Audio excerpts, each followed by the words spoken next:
We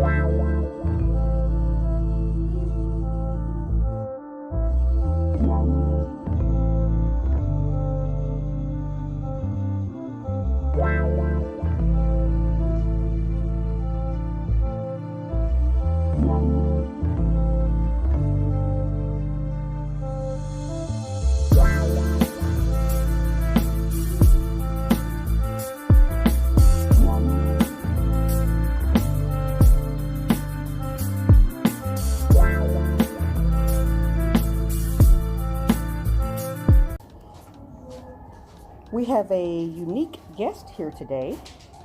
I'm going to allow him to introduce himself, as he is the owner of Palace Afrika Cultural Center. So tell us your name and tell us a brief story about yourself. My name is Prince Agbemble. I am a Voltarian, lived in the States for about 20 years. Then I realized everything was wrong.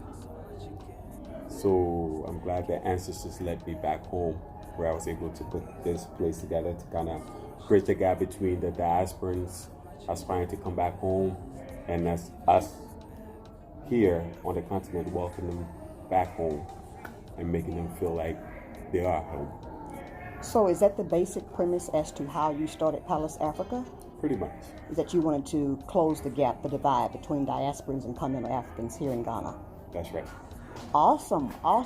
So let me ask you this, since even though you have this, do you have an NGO that you also use to help other communities outside of this one, or do you have other ventures that you're using to help other, make other connections with diasporians and let's say continental Ghanaians as well, or is this the only facility that you have? This is the only facility that I have. I want to focus on this and make it really work for this community. Okay. And I think if everybody comes back and kind of have that same mindset, no matter where we find ourselves on the continent, if we can assign ourselves to the social responsibility, and it's just on Palace Afrika Culture Center, using this so when the diasporans come, we also engage the community, the young people that need possible partnership with diasporans and business ventures. I mean, it's just wide open. We just got to take advantage of that when we also come back. Awesome. But how did you pick this area? There's so many areas in Ghana that you could have chosen. What made this area, this particular site, special? Well, this was the only place that I was able to really get. And when I started, this place was not as developed as it is now. So I didn't know it was going to turn out to be like that. Okay. I just went with my gut instincts and just did what I had to do. They say build it and they will come. And they have. And they have. Okay, and for our final question, for those of you who are going to be listening to this, Mr. Prince is a bit shy, so when it comes to the camera and video recording, so we're going to keep this short and sweet. Thank you. Yes. Okay, so let me ask you then, what do you foresee in the future? We are just asking for your opinion in terms of diasporans who are going to return onto the continent, not just Ghana, but on the continent as a whole. How do you see this actually playing out? That's an interesting question. But I'm still of the belief that the diasporans are the answers to the continent's problems. I strongly believe that because now we've been exposed, we are educated, we are all skillful in so many different areas, and we can bring all of that home and partner with the locals and build businesses, enterprises, and just make it work for all of us because we've both been damaged on both sides. Yes. So we got to come back together and heal ourselves first and foremost, and then try to see how we can build that trust back up again, because now we don't trust each other.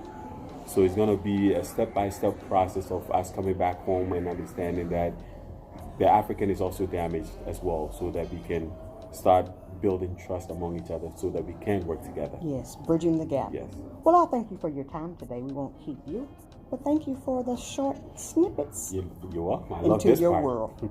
Thank you. You're welcome.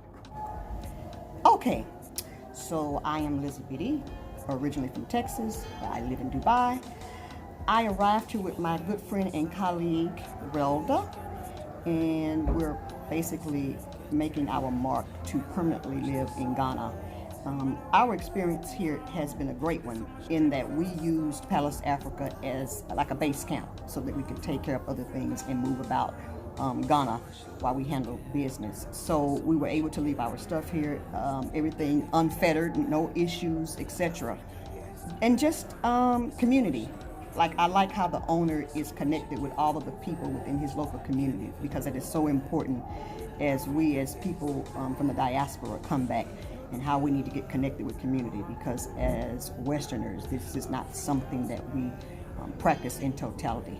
You know, we call it grassroots, but really it's not grassroots. This is something that has been going on the continent since the beginning of time. So the biggest selling point for those of you who will watch this will be the community interaction.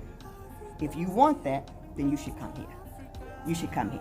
And Jack Queen got me, because we actually looked somewhere else, and she said, no, come here. I said, okay. And she sent me Prince's information. I sent him a message, and I had some changes due to flights being changed, and he was able to accommodate me, which was great.